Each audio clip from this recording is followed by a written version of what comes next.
بسم اللہ الرحمن الرحیم. السلام علیکم. پروگرام علم و حکمت میں خوش آمدید. میں ہوں محمد حسن الیاس.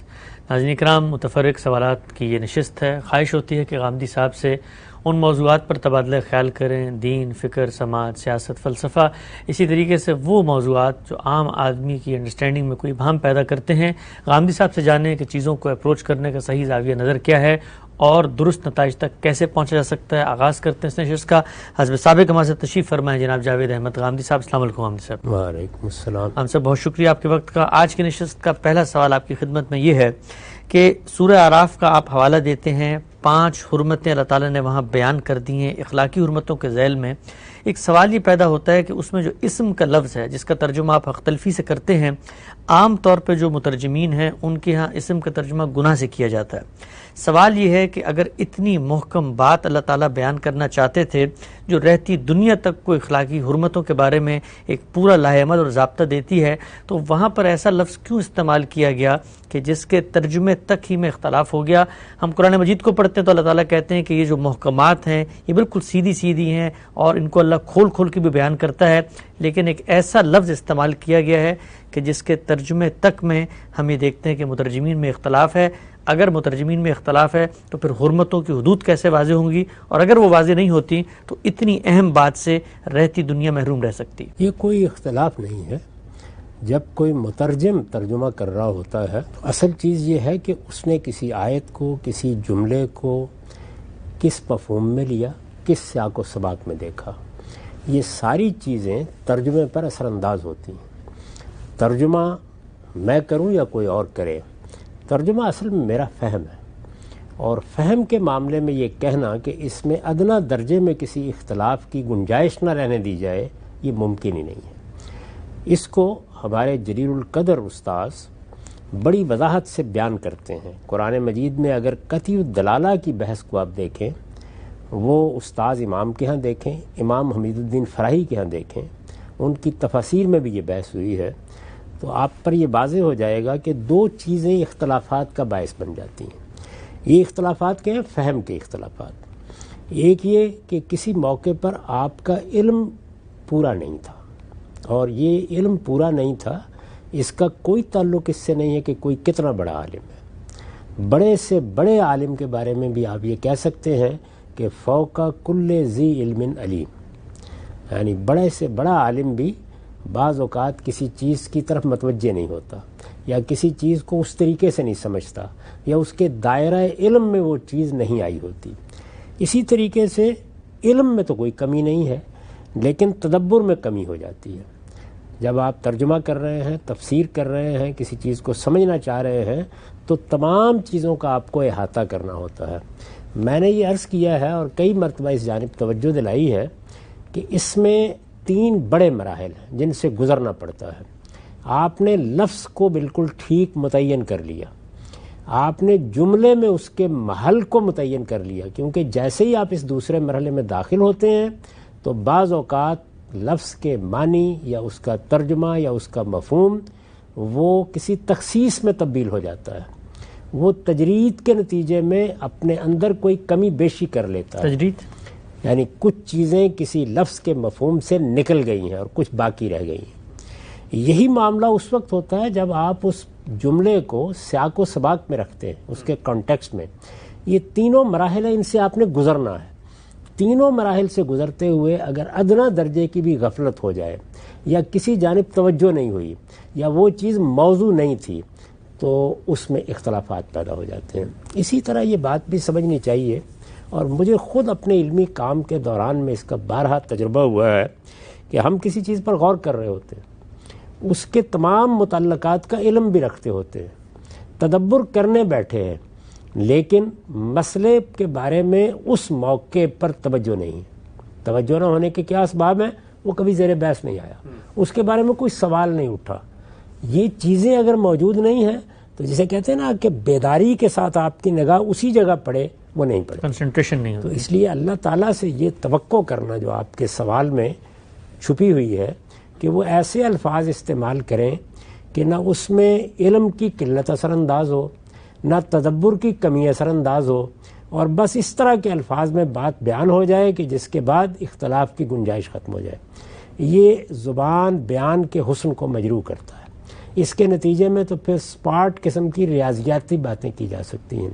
تو قرآن ایک زندہ کلام ہے، وہ اعلیٰ ترین ادب کا نمونہ ہے. اس میں جو بات بھی بیان کی گئی ہے اس میں عربی زبان کے بلیغ اور فصیح ترین اسالیب پیش نظر ہے. لفظ کی فصاحت، کلام کی بلاغت، ان سب چیزوں کو پیش نظر رکھا گیا ہے. جب اس میں آدمی اندر داخل ہوتا ہے تو صرف یہی نہیں ہے کہ اس کے پاس عمومی زبان کا علم ہو، ادب کا بہت اچھا ذوق ہونا چاہیے. جس طریقے سے آپ ہر آدمی سے جو اردو زبان جانتا ہے یہ توقع نہیں کر سکتے کہ وہ غالب کو یا میر کو یا اقبال کو یا اسی طریقے سے اور بڑے شاعروں کو، ادیبوں کو اس طرح سمجھ سکے گا. یہ ساری چیزیں ناگزیر ہوتی ہیں. تو عام آدمی کو جب توجہ دلائی جاتی ہے کہ فلاں آیت کا یہ مطلب ہے یا فلاں آیت میں لفظ اس مفہوم میں استعمال ہوا ہے، تو وہ چونکہ اس ساری مشقت سے واقف نہیں ہوتا تو وہ اس طرح کا مطالبہ کرتا ہے کہ اگر اللہ تعالیٰ نے یہ بات بیان کرنی تھی تو ایسے لفظوں میں کیوں نہیں بیان کر دی کہ جس کے نتیجے میں اختلاف کی گنجائش نہ رہتی. تو بعض اوقات وہ الفاظ اس لیے انتخاب کیے جاتے ہیں کہ وہی زبان میں رائج الفاظ ہوتے ہیں، بعض اوقات اس لیے انتخاب کیے جاتے ہیں کہ وہ معروف ترین الفاظ ہوتے ہیں، بعض اوقات اس لیے انتخاب کیے جاتے ہیں کہ انہی کے اندر کلام کا سارا حسن چھپا ہوا ہوتا ہے، بعض اوقات اس لیے استعمال کیے جاتے ہیں کہ جو لفظیات ہیں کسی کلام کی وہ اصل میں اس کے اسٹرکچر اور فارم کی خوبصورتی میں اپنا کردار ادا کرتے ہیں. تو دسیوں چیزیں ہیں جن کو پیش نظر رکھ کر ہمارے جیسے لوگ لکھتے ہیں کہ لفظ کا انتخاب کیسے کرنا ہے. قرآن مجید تو پھر ادب کا بہترین نمونہ ہے، اور یہ معلوم ہے کہ اس کے سامنے اس وقت کا عربی زبان کا سارا ادب گنگ ہو کر رہ گیا تھا. یہ میں نے اس لیے تمہید میں بات کی کہ عام آدمی جب اس طرح کی چیز دیکھتا ہے تو وہ تردد میں مبتلا ہوتا ہے. اب اصل چیز کو دیکھیے کہ وہاں کیا ہوا ہے. قرآن مجید کا طریقہ یہ ہے کہ جس وقت عمومی مفہوم کے الفاظ استعمال کیے جاتے ہیں تو ایک تو یہ ہے کہ وہ تنہا استعمال ہو گئے. جیسے مثال کے طور پر لفظ منکر ہے. منکر کا معاملہ بھی یہ ہے کہ جو برائیاں مانی ہوئی برائیاں ہیں ان سب کے لیے استعمال ہو جاتا ہے. ٹھیک. لیکن جس وقت میں ان الفاظ کو استعمال کروں گا تو اگر تو میں نے تنہا استعمال کیا ہے تو آپ اس کا ترجمہ کیجئے برائی.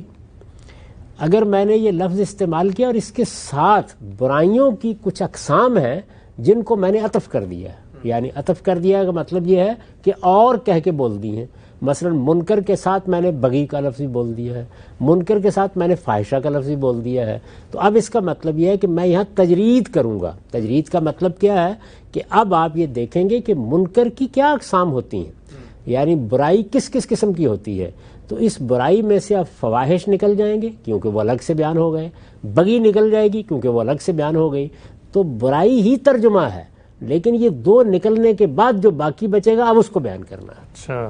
تو یہاں بھی یہی ہوا ہے سورہ اعراف کی اس آیت میں کہ اللہ تعالیٰ نے لفظ اسم اختیار کیا. اسم اصلاً تو گناہ کے معنی میں ایک عام لفظ ہے، جیسے منکر کا لفظ ہے، یعنی جتنے گناہ ہیں ان سب کے لیے ہم اسم بول سکتے ہیں. لیکن اللہ تعالیٰ نے تو تنہا اسم کا لفظ وہاں نہیں استعمال کیا. اگر آپ تنہا استعمال کریں تو اب یہ دیکھیے کہ اسم میں فواحش بھی شامل ہے، اسم میں سرکشی کی نوعیت کے گناہ بھی سب شامل ہیں، یعنی انسان نے ڈاکہ ڈالا ہے، انسان نے قتل کر دیا ہے، یہ بغی کی نوعیت کی چیزیں ہیں، یہ سب بھی اس میں شامل ہے. اس میں شرک بھی شامل ہے، اس میں بدعت بھی شامل ہے. تو اب اگر اللہ تعالیٰ نے صرف لفظ استعمال کیا ہوتا اسم تو پھر اس کا یہ صحیح ترجمہ تھا کہ گناہ. چنانچہ آپ خود دیکھتے ہیں کہ جب قرآن مجید یہ کہتا ہے کہ تعاونوا علی البر والتقوی ولا تعاونوا علی الاثم والعدوان، تو یہاں دو لفظ استعمال کیے ہیں، اسم اور عدوان. تو یہاں آپ پھر اسم کو عدوان سے الگ کر کے بیان کریں گے نا، کیونکہ عدوان بھی گناہ ہے اور اسم بھی گناہ ہے. یہی صورتحال یہاں ہے کہ یہاں تنہا اسم استعمال نہیں ہوا بلکہ اس کے ساتھ بعض دوسری چیزوں کو جو اسمی کی نوعیت کی ہیں الگ کر دیا گیا ہے. تو اس کو کہتے ہیں تجرید ہو جانا لفظوں کے استعمال میں. قرآن مجید میں ایک مقام پر اللہ تعالیٰ یہ بتاتے ہیں کہ انسان کو بعض اوقات گناہ جری کر دیتا ہے. تو اس میں کہا ہے کہ اخذت العزت بالاسم، یعنی گناہ نے اس کے اندر ایک خاص طرح کی ضد اور عناد پیدا کر دی ہے. تو وہاں دیکھیے صرف لفظ اسم ہے، تو اسم کی ہر قسم، ہر گناہ اس میں شامل ہے. ٹھیک. یعنی گناہ کی نوعیت کیا ہے. تاہم اس میں بھی اگر آپ کانٹیکسٹ میں جائیں گے یا سیاق و سباق میں جائیں گے تو معلوم ہو جائے گا کہ یہاں اسم سے مراد کیا ہے، تکبر. یہ ہماری اپنی زبان میں بھی یہ چیز ہو رہی ہوتی ہے، لیکن ہم اس پر متنبع نہیں ہوتے۔ تو عربی زبان میں جس وقت آپ ایک جامع تعبیر استعمال کرتے ہیں اور وہ تنہا استعمال کرتے ہیں تو ہر چیز اس کا حصہ بن جاتی ہے، اور جس وقت آپ اس کے ساتھ اسی کی اقسام، اسی کی اصناف کو عطف و معطوف کے طریقے پہ بیان کرتے ہیں تو تجرید ہو جاتی ہے۔ تو یہاں کوئی معنی میں اختلاف نہیں ہوا۔ اسم کا مطلب ہے گناہ۔ اس گناہ کے اندر سے پہلے فواحش الگ کر دی اللہ تعالیٰ نے، پھر بغی یعنی سرکشی کی نوعیت کی چیزیں، جان مال آبرو کے خلاف جو سرکشی کا ارتکاب ہوتا ہے اس کو الگ کر دیا، شرک کو الگ کر دیا، بدعت کو الگ کر دیا۔ اب ان کو نکال دیں، باقی کیا رہ جاتا ہے؟ حق تلفی۔ تو اصل میں گناہ کے جو اقسام یا اصناف ہیں وہ سارے اگر آپ اپنے سامنے رکھ لیں تو پھر کوئی چارہ ہی نہیں رہتا کہ یہاں اس کا ترجمہ آپ حق تلفی کریں۔ تو یہ وجہ ہے، اور اس میں کوئی ابہام نہیں ہے۔ زبان کے اس اسلوب کو اگر لوگ جانتے ہوں تو انہیں کبھی غلطی نہ لگے۔ اب رہی یہ بات کہ باقی لوگ یہ کیوں نہیں کرتے، ان کی توجہ نہیں ہوئی کہ یہاں قرآن مجید اس پہلو سے بات کو بیان کر رہا ہے، اور یہی وہ چیز ہے کہ جو اس کا تقاضا کرتی ہے کہ آپ جب بھی قرآن مجید کا ترجمہ کریں، قرآن مجید کے غالب کا بھی ترجمہ کرنے کے لیے بیٹھے ہیں تو دیکھتے رہیں کہ کسی چیز کی جانب اگر کسی بڑے سے بڑے شارع کی توجہ نہیں ہوئی اور آپ توجہ دلا سکتے ہیں تو توجہ دلائیں۔ تو میں نے ایک طالب علمانہ خدمات انجام دی ہے کہ اس جانب توجہ دلا دی ہے کہ یہاں اسم کا لفظ اس تجرید کی وجہ سے اب حق تلفی کے لیے رہ گیا ہے۔ یعنی یہ یوں نہیں ہے کہ گناہ ایک الگ ترجمہ ہے اور حق تلفی ایک الگ ترجمہ ہے۔ گناہ ایک جامع تعبیر تھی، جب گناہ کی بہت سی اقسام کو الگ بیان کر دیا تو اب باقی کیا رہ گیا ہے؟ گناہ میں سے حق تلفی رہ گئی۔ یہ وجہ ہے اس کی۔ بالکل واضح ہو گئی بات۔ قرآن مجید میں ایک اور جگہ پہ جو آتا ہے کہ ان اللہ یامرکم بالعدل والاحسان وایتاء ذی القربى وینہی عن الفحشاء والمنکر، تو اب وہ فحشاء منکر اور الگ بغی آیا ہے، تو منکر میں سب شامل تھے لیکن الگ سے بھی منکر بیان کیا۔ اسی لیے میں نے سب سے پہلے منکر کی مثال دی کہ عام طور پر ہم کہتے ہیں امر بالمعروف اور نہی عن المنکر۔ یہ جانتے ہیں آپ کہ ہمارے دین میں بہت سے دین اور شریعت کے ابواب ہیں جن کے لیے من جملہ اصول عامہ ہے یہ بات کہ وہ امر بالمعروف اور نہی عن المنکر پر مبنی ہے۔ تو امر بالمعروف اور نہی عن المنکر جب ہم مبنی کہتے ہیں تو معروف کے لفظ کو ہر نیکی کے لیے بول رہے ہوتے ہیں، منکر کے لفظ کو ہر برائی کے لیے بول رہے ہوتے ہیں۔ لیکن جو آیت آپ نے پڑھی سورہ نحل کی، اس میں آپ دیکھیے کہ جب بغی کو قرآن نے الگ کر دیا اور فاحشہ کو الگ کر دیا تو اب یہ دو اس میں شامل نہیں ہوں گے، باقی جو گناہ ہیں وہ رہ جائیں گے۔ بالکل ٹھیک ہے۔ آگے بڑھاتے ہیں سلسلے کو۔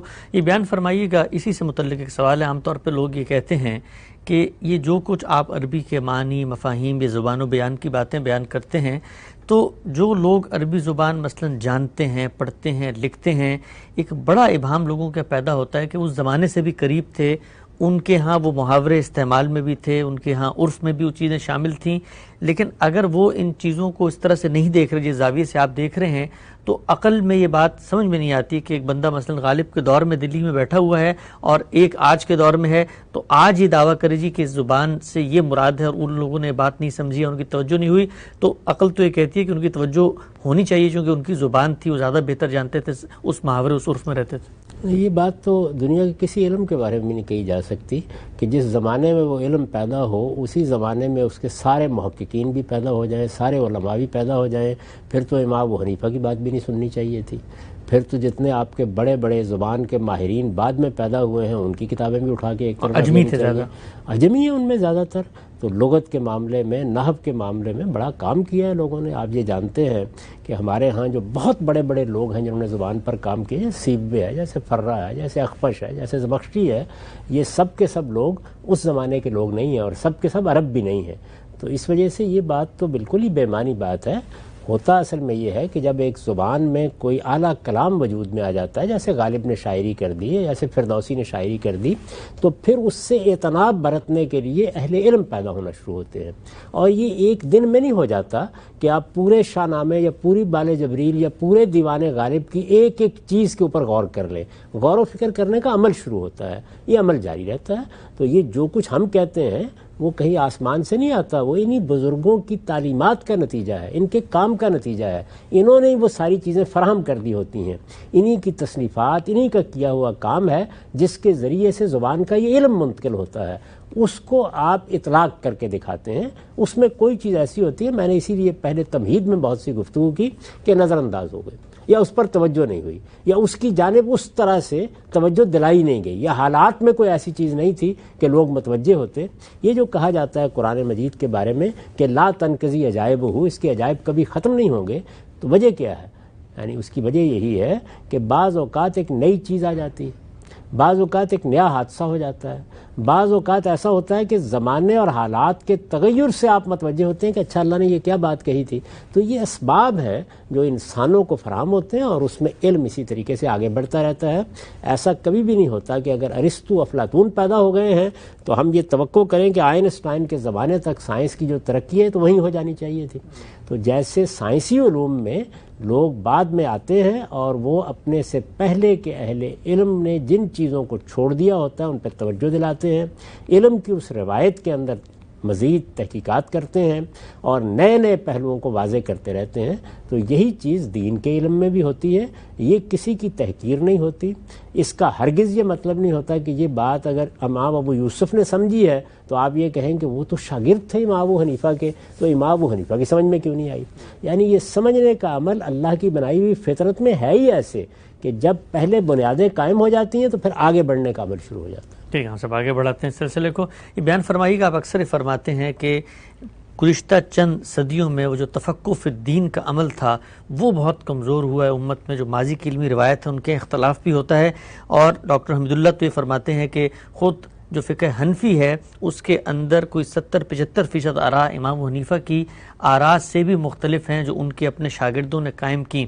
اگر یہ روایت موجود تھی ماضی کے اندر، اس طریقے سے چل رہی تھی اور اساتذہ سے ان کے شاگرد اختلاف کر رہے ہیں، فقہ مرتب ہوئی، اس میں صاحب ترجیح آگے آئے، انہوں نے مفتابی اقوال میں اپنے استادوں سے اختلاف کیا، تو وہ بنیادی محرک کیا ہے آپ کی نظر میں کہ جو اس روایت کو جامعیت، تقلید اور محض کسی کی اتباع میں روکنے کا باعث بن گیا؟ میرے نزدیک اس کی دو وجہ ہوتی ہیں. یعنی ایک وجہ تو یہ ہے کہ جب آپ مختلف گروہوں میں تقسیم ہو جاتے ہیں، یہ بالکل فطرت ہے. یعنی ایک بڑا آدمی پیدا ہوا ہے تو لوگ اس سے سیکھیں گے. جب اس سے سیکھتے ہیں وہ تو اس کے ساتھ ان کی ایک وابستگی پیدا ہو جاتی ہے.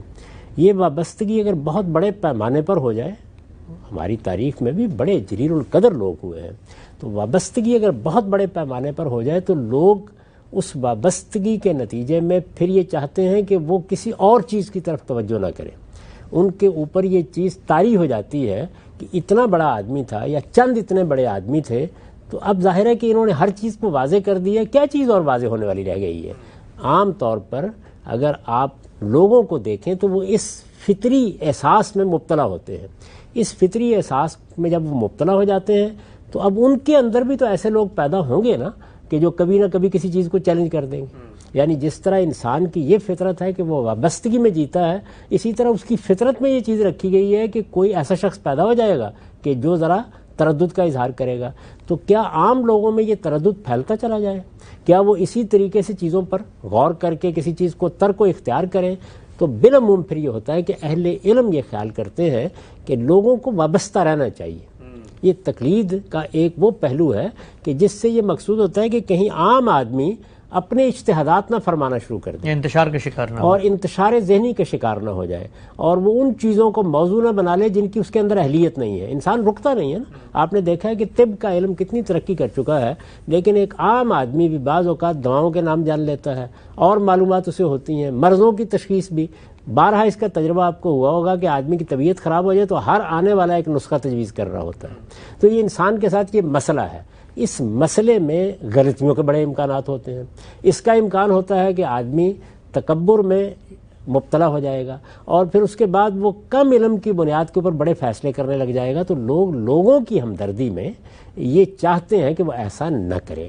جب وہ یہ چاہتے ہیں کہ وہ ایسا نہ کریں تو وہ پھر یہ کہتے ہیں کہ بھئی آپ کا یہ کام نہیں ہے کہ آپ اس دائرے میں نکلیں. یہ چیز آہستہ آہستہ بڑھتی چلی جاتی ہے اور پھر بڑے اہل علم کے ہاں بھی اپنی شناخت کو قائم رکھنے کے لیے اس کی بڑی اہمیت ہو جاتی ہے. تو ایک تو یہ نفسیاتی پہلو ہے. دوسرا یہ ہے کہ اگر کسی فکر کو یا کسی زاویہ نظر کو اقتدار کی طاقت حاصل ہو جائے تو ظاہر اقتدار کی طاقت جب اس کو حاصل ہوتی ہے تو اوپر سے اس کو نافذ کرنے کی بعض اوقات روش بھی پیدا ہو جاتی ہے. ہوئی ہے, دنیا بھر میں ہوئی ہے, اس کی بہت سی مثالیں دی جا سکتی ہیں. تو وہاں سیاست وہ کام کر رہی ہوتی ہے. اور اسی کا ایک دوسرا پہلو وہ ہے کہ جو مثال کے طور پر فقہ حنفی کے ساتھ ہوا کہ جب عباسیوں نے اپنی حکومت یا اپنی سلطنت کے لیے قاضی ابو یوسف کا انتخاب کر لیا, تو اب قانونی لحاظ سے تو یہ ضروری نہیں کہ ایک محکم نظام ہو جس کے تحت فیصلے کیے جائیں. قانونی نظام اپنی فطرت میں انتشار کو پسند نہیں کرتا. ان کو قاضیوں کو مقرر کرنا ہے, ہر جگہ فیصلے ہونے ہیں, دیہات میں بھی ہونے ہیں, چھوٹی جگہوں پر بھی ہونے ہیں. ان میں اگر ایک آدمی ایک فیصلہ کرے, دوسرا فیصلہ کرے, تو قانونی انتشار پیدا ہو جاتا ہے. تو لوگوں کو ایک محکم نظام اور اس کے اصول پر قائم رکھنے کے لیے یہ تقلید کی ضرورت ہوئی. تو یہ خالصتاً انتظامی امور ہے, یعنی لوگوں کو انتشار سے بچانے کے لیے بعض چیزوں کی تعلیم دی جاتی ہے, ورنہ اصل بات وہی ہے کہ لوگ دین پر غور کریں, اپنی استطاعت اور استعداد کے مطابق غور کریں, اہل علم کی روشنی میں غور کریں, اور عام لوگ اہل علم کی رہنمائی میں اپنے دین کو سمجھیں, اور جو بات ان کی پھر سمجھ میں آ جائے اس پر عمل کریں. یہ جو دوسری بات میں نے کہی ہے یہ بہت ضروری ہے کہ لوگوں کو بتائی جائے کہ عام لوگوں کا یہ کام نہیں ہے کہ انہوں نے ایک کتاب کا ترجمہ دیکھ لیا, بیٹھ گئے, اس کے اوپر انہوں نے اجتہاد فرمانا شروع کر دیا. عام لوگوں کو حق ہے کہ وہ دین پر غور کریں, عام لوگوں کو حق ہے کہ وہ اپنے علماء کی آراء پر غور کریں, لیکن اہل علم کی رہنمائی میں. اب مثال دیتا ہوں میں آپ کو. ایک آدمی اہل حدیث کے گھر میں پیدا ہوا ہے, اس کو خیال ہوتا ہے کہ دیوبندی علماء ذرا مختلف بات کر رہے ہیں, تو اب وہ ان سے ان کی بات سمجھے, اور پھر جو بات سمجھے اس کو اپنے اہل علم کے سامنے بھی رکھے. گویا اس نے 2-3 اساتذہ کا انتخاب کر لیا ہے, اور پھر وہ ان کی رہنمائی میں ان کا استدلال سمجھنا چاہتا ہے. اس کے بعد وہ اس نتیجے پر پہنچتا ہے کہ اس میں دیوبندی علماء کی رائے زیادہ بہتر ہے, اختیار کر لے. یہ طریقہ صحابہ کرام کا طریقہ تھا, وہ یہی طریقہ اختیار کرتے تھے. لیکن اس طریقے کے لیے 2 چیزوں کی بڑی ضرورت ہے. ایک یہ کہ آدمی میں علم کی سچی طلب ہو, یعنی یہ نہیں کہ ایک بات یہاں سے سنی اور اس کے بعد پھینک ماری. دوسرے یہ ہے کہ وہ اپنے آپ کو کنٹرول میں رکھے کہ تھوڑا سا علم حاصل ہوا اور اس کے بعد آپ نے اپنی آراء دینی شروع کر دی اور آپ نے ہر چیز کی تقلید کرنی شروع کر دی. تو اگر لوگ اپنی تربیت کریں اور اہل علم بھی ان کی یہ تربیت کریں اور ان 2 چیزوں کا خیال رکھیں, تو وہی بات صحیح بات ہے کہ اہل علم کو تو کوئی پابندی قبول نہیں کرنی چاہیے. اللہ نے ان کو علم دیا ہے, وہ ہر چیز کو اپنے علم کی روشنی میں سمجھیں, اس کو چیلنج کریں, اس پر نقد کریں, اس کی تنقیح کریں. یہ کام ان کی ذمہ داری ہے اگر وہ اس کی استعداد رکھتے ہیں. یعنی یہ میں ان اہل علم کی بات کر رہا ہوں کہ جو کسی فن کو یا کسی علم کو جس طرح کے جاننے کا حق ہے جانتے ہوتے ہیں. عام لوگ, خواہ وہ کچھ جاننے والے عام لوگ ہوں یا بالکل عام لوگ ہوں, ان کا کام یہی ہے کہ وہ اہل علم کی رہنمائی میں ان سے سیکھ کر, ان سے سوالات کر کے اپنی آراء قائم کرے. اپنی آراء سے مراد یعنی ان میں سے کسی ایک کی رائے کا انتخاب کر لے. اگر ان میں سے کسی ایک پر بھی اطمینان نہ ہو تو عدم اطمینان کے ساتھ بھی بہرحال وہ کسی صاحب علم کی رائے کو اپنے عمل کے لیے انتخاب کریں اور غور کرتے رہیں, اپنے سوالات پیش کرتے رہیں. یہ کام کبھی نہ کریں کہ اپنا نسخہ خود ترتیب دے کے اپنے آپ کو بھی ہلاکت میں ڈالیں اور دوسروں کو بھی ہلاکت میں. آپ سے بہت ہی خوبصورت بات آپ نے فرمائی کہ تقریر ایک انتظامی مسئلہ ہے. بالعموم ہم دیکھتے ہیں کہ اس کی شرعی حیثیت پہ مختلف دلائل دیے جا رہے ہوتے ہیں اور مختلف روایات اور آثار سے بھی لوگ استشہاد کرتے ہیں. ایک اور پہلو بیان فرمائیے کہ ہمارے عام طور پہ علماء سے جب آپ دلیل طلب کرتے ہیں, جو آپ نے کہا کہ ہم ان سے یہ پوچھیں کہ آپ کس نقطہ نظر کی بنیاد کیا ہے, تو اس کے جواب میں کہا جاتا ہے بھئی اگر تو تم مقلد ہو تو عمل کرو, اور اگر مجتہد ہو تو پہلے ثابت کرو تم مجتہد ہو, پھر ہم تمہیں اپنی دلیل بھی بتاتے ہیں. تو علماء بالعموم نتیجہ فکر ہی بیان کرتے ہیں.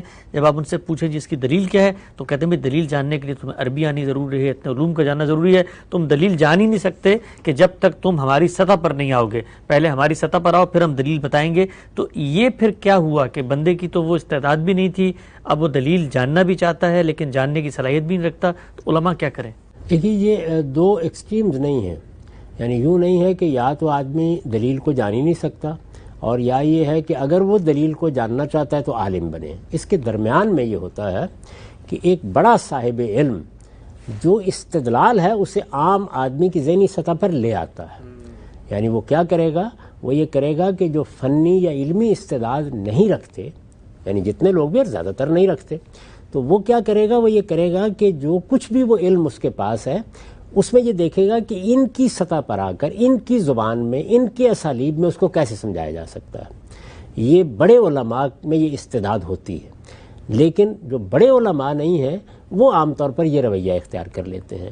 ہمارے ہاں کچھ بڑے علماء نے بھی لوگوں کو ایک زاویے کے اندر رکھنے کے لیے وہ دوسرا رویہ اختیار کر لیا، ورنہ یہ نہیں کہ وہ اس کی صلاحیت نہیں رکھتے. یعنی مجھے جن بڑے علماء سے کچھ سیکھنے سمجھنے کا موقع ملا ہے، میں آپ کو یہ بتاتا ہوں کہ وہ یقیناً یہ سمجھتے تھے اور جانتے تھے اور اس کی صلاحیت رکھتے تھے کہ وہ بڑی سے بڑی مشکل بات کو عام آدمی کی سطح پر لا کر کیسے اس کو سمجھا دیں. تو یہ بالکل ممکن ہوتا ہے، اور آج کے زمانے میں یہ چیز کرنی ناگزیر ہو گئی ہے. یعنی اب وہ دور گزر گیا جس میں ایک تہذیبی روایت کا غلبہ تھا، جس میں مسلمانوں کے پاس اقتدار تھا، جس میں وہ دنیا پر سیاسی لحاظ سے بھی حکومت کر رہے تھے. اس میں لوگ یہ بات سن کے کہ تم کو تقلید کرنی ہے خاموش ہو جاتے تھے. میں یہ نہیں کہتا کہ اس وقت یہ بہت اچھی بات تھی، اس وقت بھی غلط تھی. اس سے ہمارے اندر محکومی کی ذہنیت پیدا ہوئی ہے. میں نے ایک موقع پر توجہ دلائی تھی کہ ہم مسلمانوں کی بدقسمتی کو اگر سمجھنا ہو تو وہ یہاں سے شروع ہوئی کہ جب سیاسی نظم ملوکیت یا بادشاہت میں تبدیل ہو گیا تو ہم محکوم ہو کر رہ گئے، اور جب ہم نے جا کر اپنی اصلاح کے لیے خانقاہوں سے رجوع کیا تو ہم سے تقاضا کیا گیا کہ مرید بنو گے تو تمہاری اصلاح ہوگی، اور جب ہم نے اپنے عالم کے پاس جا کے اس سے دین سمجھنا چاہا تو ہم سے کہا گیا مقلد ہونا ضروری ہے. تو اس کا نتیجہ یہ نکلا کہ تنقید کرنا، سمجھنا، چیزوں کو جاننا، ان کے بارے میں سوالات کرنا، یہ ہماری تربیت نہیں ہو سکی. موجودہ زمانے میں علم کا ایکسپلوژن ہو گیا ہے، یعنی بہت بڑے پیمانے کے اوپر ہر شخص کو ہر چیز میسر ہے. وہ ایک گھر میں بیٹھے ہوئے ایک انگلی ہلاتا ہے اور اس کے سامنے ایک پوری دنیا کھل جاتی ہے. تو اس میں اب ہمارے ہاں ان علماء کو آگے آنا ہوگا اور ہر طبقہ فکر سے آنا ہوگا. یعنی ہر طبقہ فکر اپنا استدلال رکھتا ہے، اپنا بات کرنے کا طریقہ رکھتا ہے. اب ہمارے علماء کو آگے آنا ہوگا تاکہ بڑے علماء لوگوں کی اس ذہنی ضرورت کو پورا کریں. اگر وہ ایسا نہیں کریں گے تو میں بہت دردمندی کے ساتھ یہ عرض کرتا ہوں کہ وہ لوگ کہ جو علم میں رسوخ نہیں رکھتے، جو ان علوم سے اس طریقے سے واقف نہیں ہیں، وہ لوگوں کو اپنے ساتھ لگانے میں کامیاب ہو جائیں گے. اس لیے اب کوئی چارہ اس کے سوا نہیں ہے کہ اس میدان میں وہ لوگ اتریں کہ جو لوگوں کے سوالات سنیں، صبر اور حوصلے کے ساتھ ان سوالات کا جائزہ لیں، اس کے بعد یہ دیکھیں کہ ان کو غلطی کہاں لگ رہی ہے، ان کے سوالات کہاں سے پیدا ہو رہے ہیں، پھر اپنے علم کی مراجعت کریں، اپنے علم کو ریوزٹ کریں، اور اگر خود نہیں کر سکتے تو اپنے بڑے علماء سے استدلال سمجھیں. پھر یہ جاننے کی صحیح کریں کہ ہم اس استدلال کو علم و فن سے اٹھا کر عام آدمی کی سطح پر کیسے لا سکتے ہیں. یہ کرنا ہوگا، اس کے سوا کوئی چارہ نہیں ہے. اور میرے نزدیک یہ طریقہ تھا جو رسالت مآب صلی اللہ علیہ وسلم نے صحابہ کے ساتھ اختیار کیا. یہ کوئی بدعت نہیں ہوگی ہمارے ہاں، یہ اصل میں صحابہ کے دور کے معاملات کو زندہ کرنا ہوگا. علماء کو اس میں کچھ مزید محنت کی ضرورت ہے کہ وہ اپنے اس پرانے طریقے کو چھوڑ کر اب یہ طریقہ اختیار کریں. ٹھیک ہے، ہم سے بہت ہی اہم نقطہ آپ نے بیان فرمایا. آگے بڑھاتے ہیں سلسلے کو. یہ بتائیے گا، ایک عام آدمی جب مذہبی علماء کی طرف رجوع کرتا ہے، آپ ہمیشہ فرماتے ہیں ہر مسلک کے اندر بڑے علماء موجود ہیں، ان کے پاس علم بھی ہے، ان کے پاس استدلال بھی ہے. ہم یہ دیکھتے ہیں کہ علماء کا عام طور پہ عوام سے جو تعارف ہے وہ ان کے باہمی انٹریکشن سے ہوتا ہے. اس وقت یوٹیوب آ چکا ہے، فیس بک ہے، ٹویٹر ہے، باقی دنیا ہے. آپس میں علماء جب ایک دوسرے سے بحثیں کر رہے ہوتے ہیں تو وہ جس سطح پر بحثیں ہو رہی ہوتی ہیں اس سے ایک عام آدمی میں تاثر پیدا ہوتا ہے کہ بھائی یہ جن معاملوں میں اختلاف کرتے ہیں ان معاملوں کے اندر بھی یہ آپس میں اس طریقے سے انٹریکٹ کرتے ہیں، آپس میں ایک دوسرے سے اپنی بات منوانا چاہتے ہیں. تو یہ جب آپس میں کوئی فیصلہ نہیں کر سکتے تو ہم کیا اپنی پریشانیاں ان کے پاس لے کے جائیں؟ تو پھر تو یہ ہمیں تقلیدی کی دعوت دیں گے. سوال میرا آپ سے یہ ہے کہ کیا علماء کے جو علمی اختلاف ہیں ان کو پبلک میں لا کر اس طرح سے موضوع بحث بنانا چاہیے؟ اس کا کیا نقصان ہوا ہے؟ میرے نزدیک اس کا سب سے بڑا نقصان یہ ہوتا ہے کہ جب علماء آپس میں گفتگو کرتے ہیں، وہ آپ دو ڈاکٹروں کو بٹھا دیں. میں بار بار عرض کرتا ہوں کہ یہ علماء کوئی الگ صنف نہیں ہے. ہر فن میں، ہر علم میں علماء ہوتے ہیں. سائنس میں بھی ہوں گے، فلسفے میں بھی ہوں گے، جغرافیے میں بھی ہوں گے، تاریخ میں بھی ہوں گے. جب علماء آپس میں بات کر رہے ہوتے ہیں تو وہاں ایک اصطلاحی زبان استعمال ہوتی ہے، عام آدمی اس کو سمجھ نہیں پاتا. ہمارے ہاں جو دوسرا مسئلہ ہے وہ یہ ہے کہ مذہبی علماء بیٹھے ہوں تو ان میں فرقہ بندیاں پیدا ہو چکی ہوئی ہیں، ایک دوسرے کو نیچا دکھانے، مناظرہ کرنے کی ذہنیت پیدا ہو جاتی ہے، اس میں اخلاقی لحاظ سے بھی بعض اقدار ملحوظ نہیں رہتی۔ اس سے بہت بڑی خرابی یہ پیدا ہوتی ہے کہ لوگوں کے سامنے علم اس طرح آتا ہے کہ یہ تو شاید کبھی فیصلہ کن ہو ہی نہیں سکتا، اس میں تو کوئی رائے قائم کی نہیں جا سکتی، تو میں اس کو مفید نہیں سمجھتا۔ میرے نزدیک اس طرح کی مناظرے کی مجالس، اس طریقے سے ایک دوسرے پر طعن و تشنیع، یہ علم کا وقار برباد کرنے کے مترادف ہے۔ اگر کسی موقع کے اوپر آپ مکالمے کے انداز میں اپنی رائے پیش کرتے ہیں اور ہر آدمی دوسرے کی عزت کا لحاظ کرتے ہوئے اپنا نقطہ نظر بیان کرتا ہے تو اس میں حرج نہیں ہے، لیکن مناظرے اور ایک دوسرے کو نیچا دکھانے کی کوششیں یہ علم کی نفی کرتی ہیں۔ علم اصل میں آپ سے تقاضا کرتا ہے تواضع کا، آپ سے تقاضا کرتا ہے کہ آپ بات کو ایک طالب علم کے طریقے پر سمجھیں اور مکالمہ کریں تو عزت کے ساتھ، دوسرے کا احترام ملحوظ رکھتے ہوئے، تہذیب اور شائستگی کے ساتھ۔ اس کی ہماری تربیت بڑی ناقص ہے۔ ان تمام وجوہ سے میں جو صحیح طریقہ سمجھتا ہوں وہ یہ ہے کہ علماء جب بھی سوسائٹی کے سامنے آئیں، اور اب ان کو ہر حال میں آنا ہے، یعنی اب ان کے پاس صرف مسجد کا ممبر نہیں ہے کہ جہاں وہ خطبہ دیں گے اور لوگ سن لیں گے، جدید ذرائع نے یہ مسئلہ پیدا کر دیا ہے کہ ان کو آنا ہے سامنے، تو وہ کیا کریں؟ جب ان کو عام لوگوں سے بات کرنی ہے تو وہ اپنے استدلال کو عام آدمی کی سطح پر لا کر اسے سمجھانا سیکھیں۔ اگر وہ یہ کام کرنا شروع کر دیں گے تو میں آپ کو پورا اطمینان دلاتا ہوں کہ اس کے نتیجے میں ان کی وہ باتیں لوگ سمجھ لیں گے کہ جو اس وقت ان کی سمجھ میں نہیں آتی، اور نتیجے کے طور پر وہ بالکل بے پڑھے لکھے لوگوں کے جال میں اپنے آپ کو جا کے پھنسا بیٹھتے ہیں۔ ٹھیک ہے، ہم سب آگے بڑھاتے ہیں۔ یہ بیان فرمائیے گا، ہمارے ملک میں خود بالخصوص برصغیر کی جو ایک دینی روایت ہے اس میں تکفیر کا ایک عنصر ہمیشہ نمایاں رہا۔ سوال میں پوچھنا آپ سے چاہتا ہوں کہ کیا پاکستان یا ہندوستان یا کسی ملک کی پارلیمنٹ کو یہ اختیار حاصل ہے کہ وہ تکفیر کو آؤٹ لا قرار دے دے اور کہے کہ تکفیر پر پابندی ہے، جب آپ کسی کی تکفیر کرتے ہیں تو یہ اس کی حق تلفی ہوتی ہے، وہ اپنی شناخت ایک ظاہر کر رہا ہے، آپ لوگوں میں اس کی حیثیت عرفی کو بھی چیلنج کرتے ہیں، لہٰذا تکفیر آپ نہیں کر سکتے، تکفیر کو آؤٹ لا قرار دے کے اس پہ پابندی عائد کر سکتے ہیں جہاں مسلمانوں کی اکثریت؟ اس کے دو پہلو ہیں۔ ایک تو یہ ہے کہ آپ کسی مذہبی فکر کی روح سے یہ بتاتے ہیں کہ فلاں چیز شرک ہے، فلاں چیز کفر ہے، فلاں چیز ضلالت یا گمراہی ہے، اس پر کوئی پابندی نہیں لگائی جا سکتی، نہ اس پر کوئی پابندی لگانی چاہیے۔ اس پر صرف ایک ہی پابندی ہے جو ویسے تو ہر صاحب علم کو خود اپنے اوپر لگانی چاہیے، لیکن آپ چاہیں تو قانون کی سطح پر بھی لوگوں کو اس کا پابند کر سکتے ہیں کہ وہ اچھی زبان بولیں، شائستگی سے بات کریں، اپنی بات دلیل کے ساتھ کہیں، نظریے پر بات کریں، کسی شخص کو ہدف نہ بنائیں۔ یہ آپ کو ضرور لوگوں کو تربیت بھی دینی چاہیے، اہل علم کو اپنے شاگردوں کو بھی سکھانا چاہیے، خود بھی یہ روایت قائم کرنی چاہیے۔ اس پر کوئی قانونی پابندی نہیں لگائی جا سکتی کہ آپ کسی نظریے کا تجزیہ کر کے اس کی غلطی واضح کریں۔ یہ غلطی واضح کرنا آپ سائنس میں پابندی لگا دیں تو علم رک جائے گا، آپ کسی اور فن میں پابندی لگا دیں اس کا خاتمہ ہونا شروع ہو جائے گا۔ یہ مذہبی علم میں بھی پابندی نہیں لگائی جا سکتی اور نہیں لگانی چاہیے۔ کسی ریاست اور حکومت کو یہ حق ہی نہیں ہے کہ وہ علم پر پابندی لگائے۔ علم اگر علم کے طریقے پر سامنے آتا ہے تو جب ہم یہ بتا رہے ہوتے ہیں کہ یہ فلاں چیز شرک ہے، فلاں چیز کفر ہے، تو ہم اصل میں تعلیم دے رہے ہوتے ہیں اور استدلال سے اپنی بات واضح کر رہے ہوتے ہیں۔ اس میں کوئی فرد، کوئی گروہ، کوئی جماعت زیر بحث ہی نہیں ہوتی، وہ بات زیر بحث ہوتی ہے کہ یہ بات قرآن و سنت کی روح سے کیا ہے۔ یہ بالکل ایسے ہی ہے کہ جس طریقے سے اگر کوئی آدمی یہ بتا رہا ہو کہ گاڑی پانی سے نہیں چلائی جا سکتی اور وہ یہ بتائے کہ گاڑی پانی سے چلانے کا تصور اپنے اندر کیا حماقتیں رکھتا ہے، تو وہ اس کو ایک اصول کے طور پر، علم کے طور پر بیان کرے گا۔ یہاں تو پابندی کا کوئی سوال نہیں۔ کسی فرد یا کسی گروہ کے بارے میں یہ کہنا کہ وہ کافر ہو گیا ہے یا وہ مسلمان نہیں رہا یا وہ مشرک ہو گیا ہے، اس نوعیت کی جو سٹیٹمنٹس ہیں ان کے بارے میں بھی میرے نزدیک زیادہ بہتر یہ ہے کہ لوگوں کو تعلیم دی جائے، تلقین کی جائے، کیونکہ جب ریاستیں اس طرح کے معاملات میں مداخلت کرتی ہیں تو یہ بڑی خرابی کا باعث بن سکتا ہے۔ تاہم اگر کسی مرحلے پر یہ اندازہ ہو کہ یہ چیز لوگوں کی جان مال آبرو کے لیے خطرے کا موجب بن رہی ہے تو پھر آپ اس کے بارے میں قانون سازی کر سکتے ہیں۔ ٹھیک، یعنی کہ یہ ریاست کو حق مل جاتا ہے۔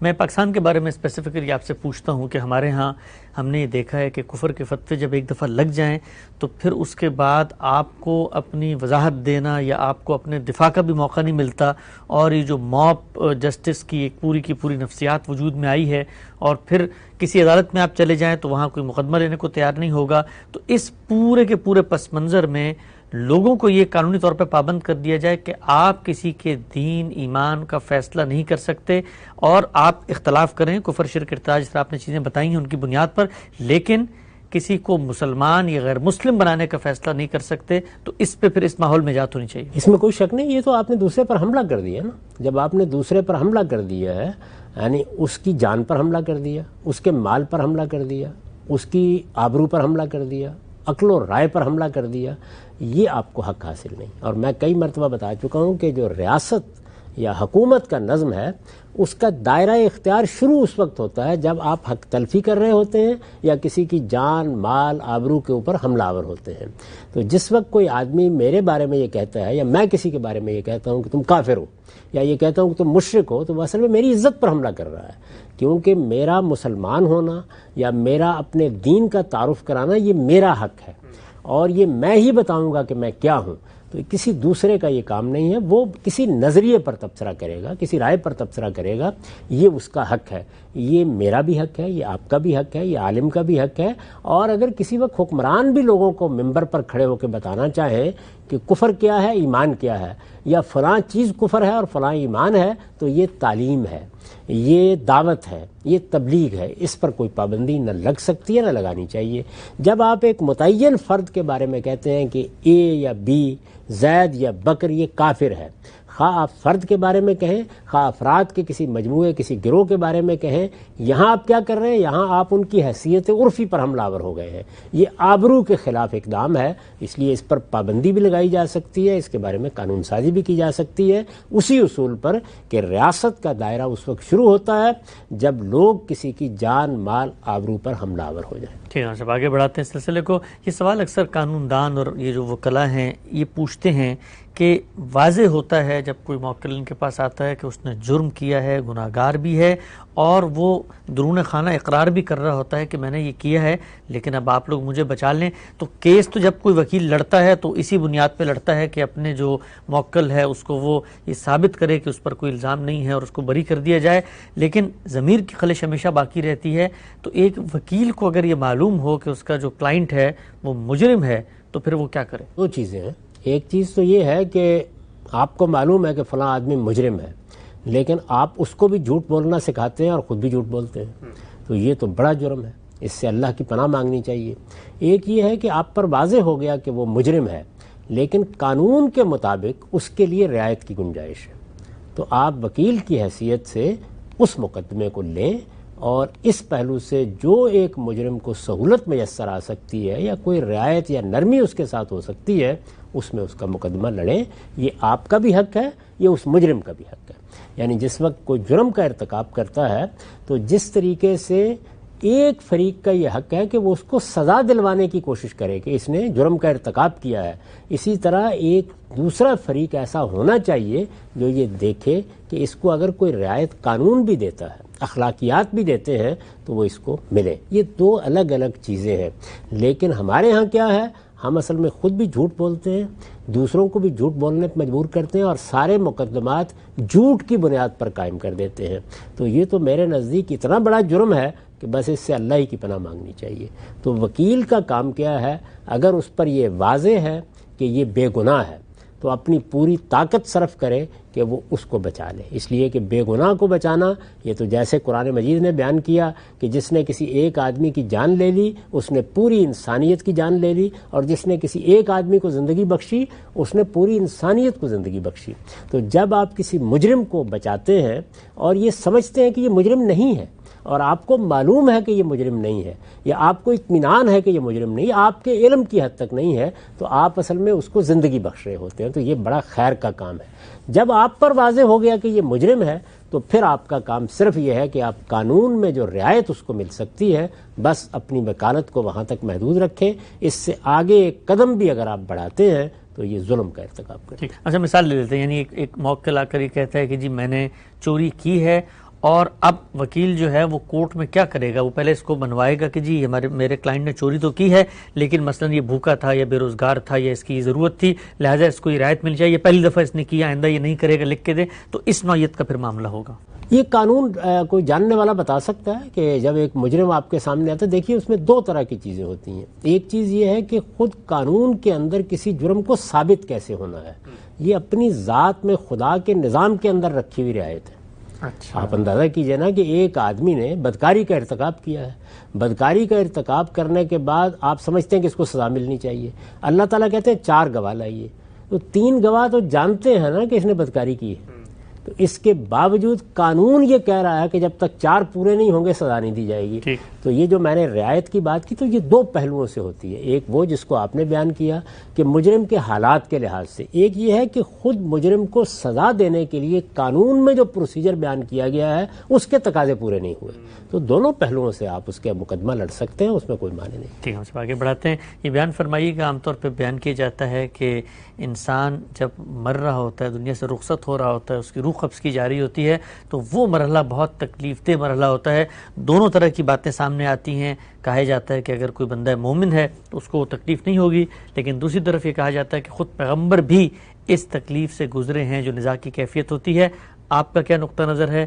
کیا دینی آثار اور لٹریچر شواہد میں کوئی چیز بیان ہوئی ہے؟ یہ بات جو ہے یہ بس عامیانہ سی بات ہے جو لوگ کہہ دیتے ہیں۔ ایک یہ ہے کہ آدمی کو کوئی تکلیف ہو گئی، کوئی بیماری اس پر آ گئی، وہ بیماری زندگی کے کسی مرحلے میں آ سکتی ہے۔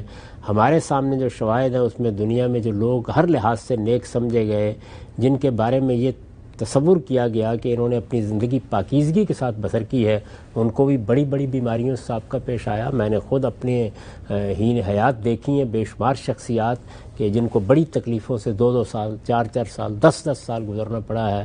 بہت بڑے لوگ جن کے بارے میں مجھے یہ احساس تھا کہ ان کی زندگی بڑی پاکیزہ زندگی ہے، فالج میں مبتلا ہو گئے، پڑے ہوئے ہیں۔ تو اس وجہ سے نہ زندگی میں کسی تکلیف کو کسی کے اچھے یا برے ہونے کی بنیاد کے اوپر دیکھنا چاہیے، اور نہ موت سے پہلے۔ یہ اصل میں جب تک زندگی ہے تکلیفیں آئیں گی۔ اس میں صحیح بات وہ ہے جو رسالت میں آپ صلی اللہ علیہ وسلم نے توجہ دلائی کہ اس طرح کی تکلیفیں بندہ مومن کے لیے اللہ تعالیٰ کے حضور میں کفارہ بن جاتی ہیں۔ چھوٹی موٹی غلطیاں ہر انسان سے ہوتی ہیں تو اللہ تعالیٰ ان کے ذریعے سے، پھر یہ کہ یہ ضروری نہیں ہے کہ وہ غلطیوں کا کفارہ ہو رہا ہو، یعنی اللہ تعالیٰ یہ نمونہ بھی پیش کرتے ہیں کہ میرا ایک بندہ جو میرے اوپر اعتماد رکھتا تھا، تکلیف میں وہ کس صبر کے ساتھ، میرے اوپر کس اعتماد کے ساتھ وہ میرا شکر ادا کرتا رہا یا مجھے یاد کرتا رہا، یا اس موقع پر کوئی شکوے شکایت کی بات اس کی زبان پر نہیں ہے۔ تو یہ سارے پہلو ہوتے ہیں۔ یہ دنیا اصل امتحان کی دنیا ہے، اور امتحان کی اس دنیا میں مرتے دم تک امتحان باقی رہتا ہے، تو اس لیے اس پر تو کوئی قیاس کرنے کی گنجائش نہیں۔ چنانچہ یہی وجہ ہے کہ سیدہ عائشہ نے یہ فرمایا تھا کہ لوگ اس طرح کی باتیں کرتے ہیں، لیکن میں نے دیکھا کہ خود رسالت میں آپ صلی اللہ علیہ وسلم کو بھی تکلیف سے گزرنا پڑا، یعنی زندگی میں بھی بعض تکلیفیں ہوئیں اور آخر میں بھی آپ کو ایک تکلیف سے گزرنا پڑا۔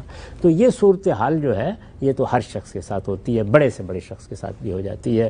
کبھی مراتب کو اونچا کرنے کے لیے یہ تکلیف ہوتی ہے، کبھی گناہوں کے کفارے کے لیے ہو جاتی ہے۔ اللہ تعالیٰ کرم فرماتے ہیں کہ وہاں جا کے کوئی سوال نہ ہو، یہاں ہی کوئی معاملہ صاف کر دیا جائے۔ ان سب پر اللہ کا شکریہ ادا کرنا چاہیے۔ پھر یہ ہے کہ جس وقت فرشتہ آتا ہے اور وہ روح قبض کرتا ہے تو قرآن مجید نے بالکل وضاحت سے بتا دیا ہے کہ اس وقت حقیقت بالکل واضح ہو جاتی ہے، یعنی اس میں بہت صراحت سے بتایا گیا ہے کہ اچھے اہل ایمان کا استقبال کیسے ہوتا ہے اور ان لوگوں کے ساتھ کیا معاملہ ہوتا ہے۔ اس کی مثالیں قرآن میں بھی ہیں، حدیث میں بھی ہیں۔ تو جب آپ موت کے فرشتے کو دیکھتے ہیں تو واضح ہو جاتا ہے کہ آپ کے ساتھ کیا معاملہ، آپ کو ایک مجرم کی حیثیت سے پکڑا جا رہا ہے یا آپ کا استقبال کر کے آپ کو خدا کی بارگاہ میں پیش کیا جا رہا ہے۔ اس کے بعد پھر وہ مرحلہ آتا ہے کہ اب اس کے ساتھ کیا ہونا ہے۔ تو اس میں نے کئی مرتبہ یہ بتایا کہ 3 ہی صورتیں سمجھ میں آتی ہیں قرآن و حدیث سے۔ ان میں سے ایک یہ ہے کہ وہ مجرم جن کے لیے یہاں فیصلہ ہو گیا، جیسے ابو جہل، ابو لہب ہیں، تو ان کے لیے اس کے بعد بھی عذاب جاری رہتا ہے۔ فرعون کی مثال دے کے قرآن نے بتا دیا ہے۔ یہ وہ لوگ ہیں کہ جن کے بارے میں کہا جا سکتا ہے کہ سرکش لوگ تھے، خدا کے مقابلے میں آ گئے، انہوں نے خدا کے پیغمبروں تک کو چیلنج کر دیا۔ دوسرے وہ ہیں کہ جنہوں نے اپنی جان دے دی، اللہ کے لیے زندگی بسر کی، شہادت کے منصب پر فائز ہوئے، ان کے بارے میں بتا دیا گیا ہے کہ جیسے ہی وہ دنیا سے رخصت ہوتے ہیں تو ان کو صرف سلایا نہیں جاتا بلکہ اللہ کی نعمتوں اور عنایتوں میں وہ زندگی بسر کرتے ہیں، اور اس کی بڑی تفصیلات آئی ہیں۔ باقی جتنے بھی لوگ ہیں وہ خواہ مسلمان ہوں یا کافر، وہ سب کے سب سلا دیے جاتے ہیں، اور وہ پھر قبروں سے اٹھیں گے۔ اور اسی وجہ سے وہاں لفظ رقود استعمال ہوا ہے قرآن میں کہ جب وہ اٹھیں گے تو کہیں گے کہ من بعثنا من مرقدنا، ہمیں ان قبروں سے، ان سونے کی جگہوں سے کس نے اٹھا دیا۔ تو یہ تینوں چیزیں بالکل واضح ہیں قرآن میں۔ صاحب، آج کی نشست کا آخری سوال آپ کی خدمت میں، ذکر سے کیا مراد ہے؟ آپ اکثر ہی فرماتے ہیں کہ ذکر محض کسی چیز کی تکرار کا نام نہیں بلکہ ایک فکری استحضار ہے، ایک آدمی کے اندر فکر کی سطح پہ، عقل کی سطح پہ، شعور کی سطح پہ کسی چیز کو روشن رکھنا ہے۔ یہ روایتوں کے اندر جو مختلف دعائیں آتی ہیں اللہ تعالیٰ کی یاد دہانی کے لیے، اس میں کہیں کہیں تکرار ہو جاتی ہے، یعنی تعداد بتائی جاتی ہے کہ اتنی دفعہ پڑھی جائیں۔ تو اگر وہ آپ کی بات کو درست مانا جائے تو پھر یہ تکرار کی یا کسی چیز کو بار بار دہرانے کی، اس کی کیا حکمت ہوگی؟ یہ انسان کی نفسیات کو سامنے رکھ کر بات کہی جاتی ہے، یعنی آدمی اپنے آپ کو کسی یاد میں غلطان کر لے، یاد اس کا احاطہ کر لے، اس کے ذہن فکر میں یاد ہی باقی رہ جائے، تو اللہ تعالیٰ کی یاد دہانی ظاہر ہے وہ پہلے فکر کی سطح پر ہوگی، یاد دہانی ہوگی تو زبان سے بھی کلمات نکلیں گے، لیکن جب آپ بار بار کسی اچھے کلمے کو دہراتے ہیں تو آپ کی نفسیات پر اس کا اثر یہ پڑتا ہے کہ وہ یاد آپ کا احاطہ کر لیتی ہے، اور پھر اس کے بعد ذہن کے اندر یکسوئی پیدا ہو جاتی ہے، یعنی جو لفظ آپ بول رہے ہیں اس لفظ میں سب سے بڑا لفظ کیا ہے؟ اللہ۔ تو آپ نے سبحان اللہ کہا، الحمدللہ کہا، بسم اللہ کہا، تو ذات خداوندی کا جو احساس آپ کے اندر ہے اس پر ایک طرح سے توجہ پوری طرح مرتکز ہو گئی، ارتکاز پیدا ہو گیا۔